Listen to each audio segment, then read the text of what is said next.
이런 놈이 없었어. 그러니까 동양에서 이런 논쟁이 나올 일이 없습니다. 중간에 뭐 있기는 있었죠. 성리학만 하더라도 양명학 이런 게 있잖아요. 양명학하고 성리학하고 굉장히 붙었죠. 양명학이 전형적인 이제 요 A를 인정 안 하는 버전이에요. 성리학은 성이 바로 이 A 부분이 성이거든. 영적이고 스피리추얼한 거를 성이라고 하고, 양명학에서 명이라고 하는 거, 그게 이성의 작용을 얘기하는 겁니다. 예. 그래서 양명학에서 얘기하는 건 심, 즉, 리, 이걸 주장하잖아요. 마음이 곧바로 이치다. 성리학이 주장하는 건 성적 리잖아요. 성이 이치다. 스피리추얼이 이치다라는 거고, 예, 이건 마인드, 소울이 이치다라고 하는 거예요. 요거의 싸움이었던 거야. 그럼 양명학이라고 하는 건 지성, 이성 이런 작용 가지고 다 밝힐 수 있다는 거고, 성리학은 그거가 있기 전에 인간한테 내재되어 있었던, 지금 요즘 용어로 얘기하자면 스피릿이 있는 거다라고 주장했던 거에서 성리학이 이겼던 거죠. 그래서 양명학이 잠시 어떤 논쟁적으로 나온 거는 있지만 한 번도 양명학이 리드를 하거나 주도권을 잡은 적은 없어. 그러니까 동양의 전통적인 주류적인 흐름들이 오히려 슈타이너의 유기이론론이라고 하는 거 그대로였다는 거예요. 그래서 여러모로 우리가 동양 사상을 이해하는 게 인지학을 이해하는 거에 굉장히 많은 도움을 줍니다. 그렇고 이제 여기서 지금 한동석이 서양 철학 비판하는 것도 실은 슈타이너가 비판했던 내용들을 일단 다 포함합니다. 다 포함하고 또 하나 한동석이 서양 철학자들 중에서 가장 높이 사는 사람들은 고대 그리스 자연 철학자들이에요. 그 중에서도 특히 탈레스 같은 사람들을 높이 사요. 왜 높이 사는가 하면 우선 탈레스는 적어도 이원론이 아니었다. 이론론자였다 라고 봐. 왜냐면 세상의 본질은 하나다. 근데 그 하나는 정신물질 같은 게 떨어질래 떨어질 수 없이 묶여있는 어떤 원형적인 시야 상태에서 시작되는 거다. 요게 이제 적어도 이론론이었다고 보는 거예요. 탈레스가 만물의 근본이 수다 이런 얘기 하잖아요. 이런 만물의 근본이 수고 이 원형 상태의 발현으로 세계가 이루어진다. 이 점에서는 탈레스가 맞았다라고 보고, 요런 식의 사상이 나중에 근대 가까이 와가지고 한 번 더 반복된 게 브루노나 라이프노치의 단자론 같은 거였다고 보는 거예요. 그래서 개념만 단자로 바뀌었지. 기본 아이디어는 탈레스의 어떤 그 수가 세상의 근본이라고 하는 거고 동질적이었다고 보는 거죠. 그래서 서양 철학에서도 이런 이론론이 있긴 있었다. 그리고 얘가 운동을 해가지고 세상을 만들어낸다. 이 운동을 해서 세상을 만들어낸다는 건 유기성을 얘기하는 거거든요. 그러니까 유기이론론에 가까운 이런 것이 있었다라고 인정을 해요, 한동석이. 그럼에도 불구하고 여기 앞에서 총론에서 비판하고 있는, 그런데도 얘들은 안 된다, 부족하다라고 봐요. 왜 부족한가 하면 여기 뭐 수가 됐든 원자가 됐든 단자가 됐든 원형적인 어떤 시가 있다고 해봅시다. 원형적인 시를 동양에서는 태극이라고 하는 거잖아요. 원형적인 시가 어떻게 운동 변화해가지고 세상에 어떤 현상들을 만들어낸다 까지는 탈레스 말한 거 맞는데, 문제는 이 운동 변화의 이 규칙성, 요거를 설명 못했다는 거예요. 네. 이 규칙성에 대한 설명이 전혀 없다. 전혀 없기 때문에 뭐 여기서 시작됐다고만 말하지, 얘가 어떤 절차를 거쳐서 어떤 메커니즘을 거쳐가지고 A, B, C 상태로 전환이 되고, 예, 어떤 법칙에 의해서 순환을 하는가, 이런 걸 못 밝혔다는 거야. 이런 걸 못 밝혔기 때문에 한마디로 출발점만 밝히고 전체 운동 과정을 못 밝혔다. 그게 지금 요 총론에서 본체론 비판, 우주론 비판하는 데 나오고 있는 얘기들입니다. 총론 1장 1, 2절에 나오고 있는 게 그겁니다. 본체론 비판에서 나오는 거는 기존의 이분법들 다 비판하는 거예요. 본체가 이분일 수 없다, 이 말이 지금 본체론 비판에서 주로 나오는 내용입니다. 우주론 비판에서 나오는 거는 탈레스 같은 애들은 본체를 이론으로 보긴 했는데 운동관이 못 밝혔다, 이 얘기를 하고 있는 겁니다. 이거는 제가 이제 대충 여기에 나와 있는 내용이 이런 겁니다 하고 소개만 드릴 테니까 그냥 읽어보시면 돼요. 예, 읽다가 뭐 그냥 문장이 어려운 그런 건 별 문제 아닙니다. 별 문제 아니고 떨어서 잘 이해해보면 크게 막힘없이 넘어갈 수 있습니다. 그러면서 이제 동양 철학의 우주관을 얘기합니다. 동양 철학의 우주관은 철저하게 유기이론론적으로 모든 것을 보고 있다. 이제 그걸 강조해서 동양 철학의 우주관을 보는 거죠. 보여주는 거죠. 그럼 동양 철학은 요 C를 설명할 때는 요 C는 음양의 공존이라고 요게 태극이다라고 보는 거잖아요. 음양공존으로 태극이 일단 나오는데 얘가 삼재, 사상, 오행, 예? 그 다음에 오운육기, 그 다음에 간지 이런 식으로 분화발전의 공식을 가지고 차례 변화해가면서 만물을 펼쳐냈다라고 하는 요 공식이 동양에는 있다는 거야.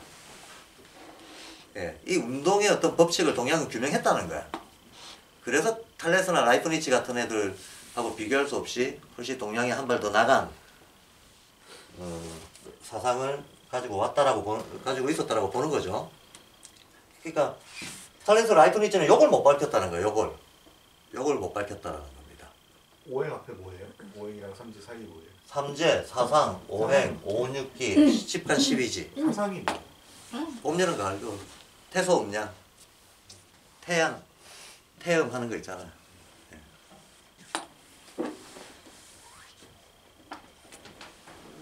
그래서 요거를 이제 밝혀 놓으면 요걸 가지고 만물을 다 묶어서 이해할 수 있다는 거예요. 그럼 여기서 만물이라고 하면 우주, 자연, 그죠? 인간. 이 자연 속에는 광물, 식물, 동물 들어가는 거죠. 우주, 자연, 인간의 집단은 사회. 그러니까 사회, 우주, 자연, 인간 이게 동시에 이 법칙에 의해 가지고 돌아간다라고 하는 걸 밝혔다는 거예요. 그래서 요건 법칙이고 요건 변화편인데 법칙편에서 우리가 이해한 어떤 그 질서들이 얘네들의 형성, 발전, 변화, 현재에 다 관철되고 있다는 거지. 관철되고 있다. 이거를 두고 유기이론론이라고 얘기하는 거예요. 별거 아닙니다. 자, 예를 들면 지금 우리가 발도르프에서 7년 주기를 쓰잖아요. 왜 7년 주기냐 하는 거예요. 제가 맨날 얘기하지만 태양계 행성 7개가 단계적으로 영향 준다. 이건 우주적인 근거죠. 자연적인 근거는요. 왜 7년 주기냐. 우리 몸의 척추의 뼈다귀가 21개인데 3개가 한 단위가 돼서 움직이니까 그 3개를 한 단위로 보면 이게 7단계예요. 7단계. 우주에서 어떤 우주의 운행이 우리 인체에 들어왔을 때는 뼈의 구조 같은 거로 돌아와 있다는 거죠. 예. 그래서 우주와 자연과 이 자연이 인간한테 나타날 때, 인간한테 발현이 될 때 실제로 우리가 성장 발달로 하잖아요. 그럼 애들이 7년 주기로 변하는 그런 게 있잖아. 그 자체가 인간한테 이게 발현돼서 자연의 골격이, 자연이 만들어 놓은 구조와 골격이 인간의 행위와 성장 발달 과정으로 나타나는 거잖아. 7년씩 끊어가지고 나타난다고 하는 것 자체가. 예. 어떤 행동의 특징, 그 다음에 작용 능력의 변화. 좀 뭐 특정 나이가 되면 감각이 자리 잡고, 특정 나이가 되면 생리작용이 생기고, 특정 나이가 되면 의식이 변하고, 요거 자체가 순서가 있다는 거야. 그러니까 이게 마치 우리가 몰라서 그렇지 식물이 성장하고 열매 맺고 하는 거나, 예. 날씨가 변화하는 거나, 운명이 변화하는 거나, 인간의 신체의 구조나, 행위 양식의 변화나, 이게 알고 보면 전반적인 이 법칙들이 관철되고 있는 과정이다라는 거야. 그럼 뼈에 그런 게 반영이 돼서 7단계 골격 이렇게 해서 달라져요? 예. 그러면 맨 처음에는 그 첫 번째 7개 골격 안에 그 발달이 나타나고 뼈 자체에도요? 이게 우리 머리가 음양오행으로, 이건 나중에 할 건데요. 음양오행으로 따지면 머리가 토예요. 머리가 토고 신장이 수입니다. 근데 이 책 읽어보면 알겠지만 수토 동덕 내지는 수토 합덕이라고 하는 작용으로 세상이 돌아가거든요. 무슨 말인가 하면 요 C가 태극이라는데 이게 나타날 때는 수로 나타나요. 그래서 동양에서는 본체는 수다라고 얘기를 해요.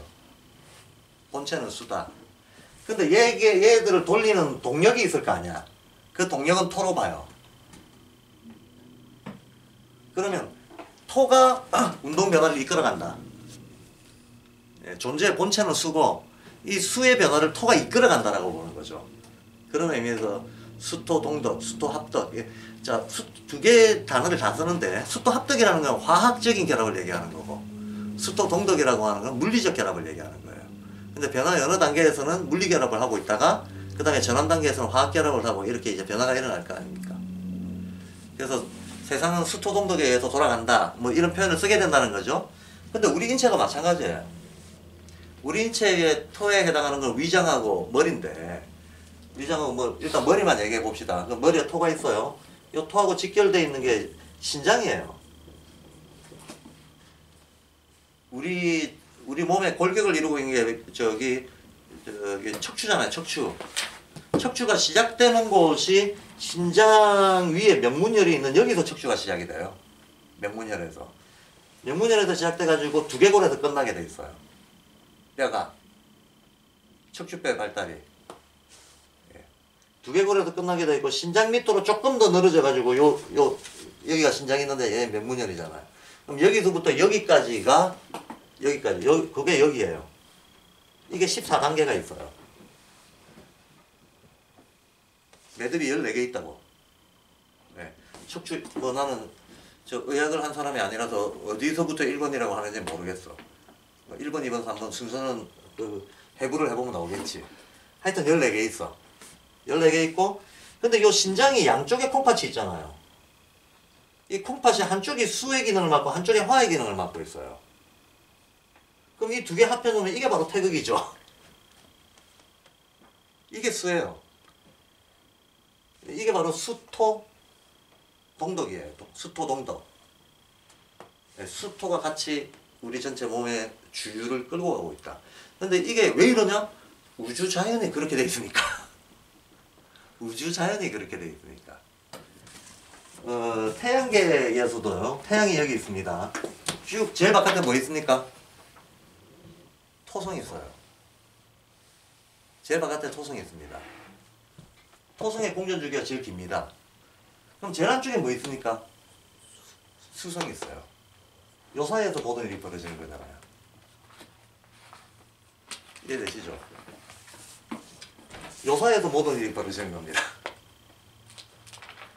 자, 어쨌든 여기에서 신장 쪽에서부터 해가지고 꼬리뼈를 타고 회음부 쪽으로 조금 더 내려와가지고 골반 갈라지는 데까지가 마디가 좀 더 내려와요. 7개가 더 내려옵니다. 그럼 두 개 합하면 21개죠? 21개죠? 21개인데 얘가 3개씩 무리를 지어가지고 한 기능씩을 맡고 있거든요.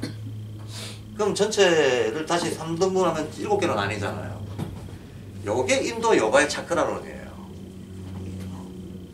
요가의 차크라가 7개로 나누잖아요. 그죠?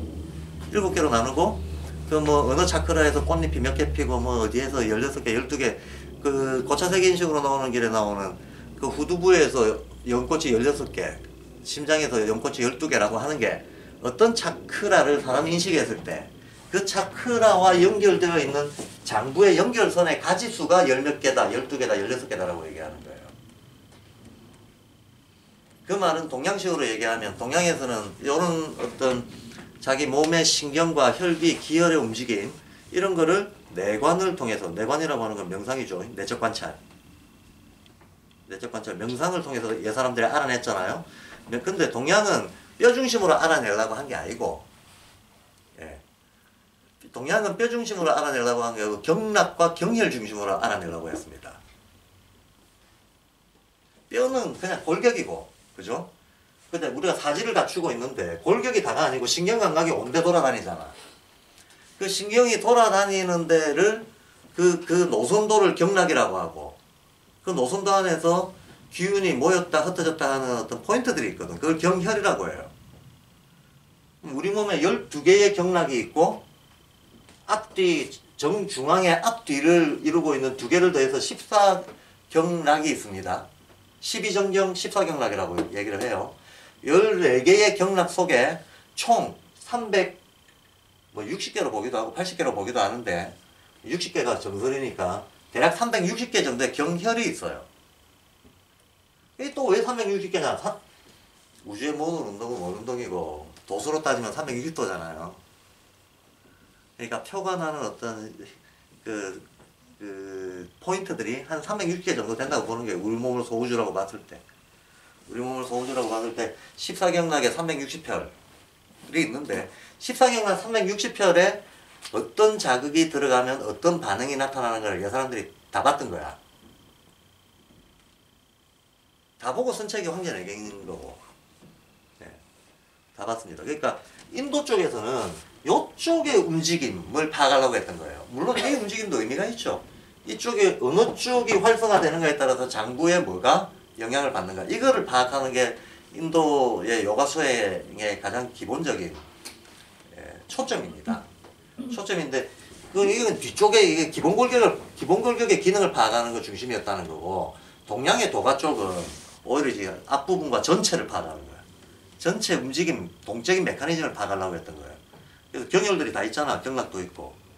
이쪽 경락의 특정 경혈이 어디에 요추라든가 혈이라든가 이런 거 어떻게 연결되어 있나, 이런 걸 파악하려고 했던 게 이제 동양의 황제내경.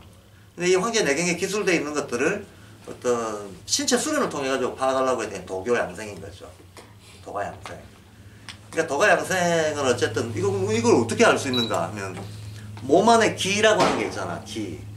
이 기라고 하는 게 혈에 붙어 있는 일종의 인지학식으로 얘기하자면 에테르나 아스트랄들인 거예요. 에테르나 아스트랄이 피 속에 붙어 있단 말이야. 이걸 동양에서는 기라고 하는 건. 기라고 하는 건데, 얘들이 어떤 선을 타고 돌아다니는가를 감지하는 거예요. 감지를 해서 어느 지점에서 뭉치고 어느 지점에서 빨라지고 어느 지점에서 느려지는가, 이걸 감지하는 거야.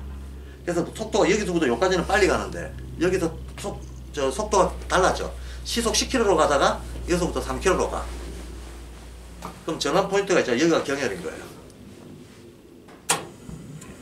그런 식으로 몸 안에 있는 세부적인 어떤 운행 경로들을 다 파악하려고 하는 거죠. 그 운행 경로를 파악하는 방법은 기의 흐름을 알아차리는 수행을 해서, 그 기의 움직임들이 몸 안에서 어떻게 돌아다니는가를 알아차려가지고 그 경로와 포인트를 알아내는 거야. 그런 식으로 경락과 경혈을 집어낸 거예요. 그러니까 동양이 훨씬 더 정교하다니까. 훨씬 정교해요. 여긴 대충